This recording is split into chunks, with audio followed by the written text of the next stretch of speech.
মধ্যপ্রাচ্যের বাইরে বিকল্প উৎস থেকে জ্বালানি সরবরাহ নিশ্চিতে সরকার নিরলসভাবে কাজ করছে বলে জানিয়েছেন পররাষ্ট্র প্রতিমন্ত্রী শামা ওবায়েদ।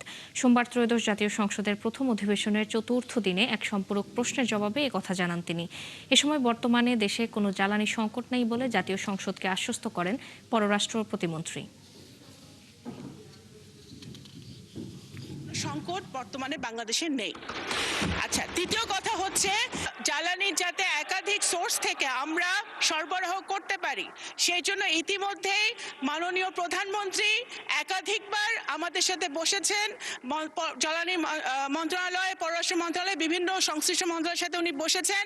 আমরা মধ্যপ্রাচ্য ছাড়াও যে সকল সোর্স থেকে আমরা জ্বালানি আনতে পারি সেই ব্যাপারে আমরা নিরলস কাজ করে যাচ্ছি এবং ইনশাল্লাহ আমরা সেটাতে সফল হব।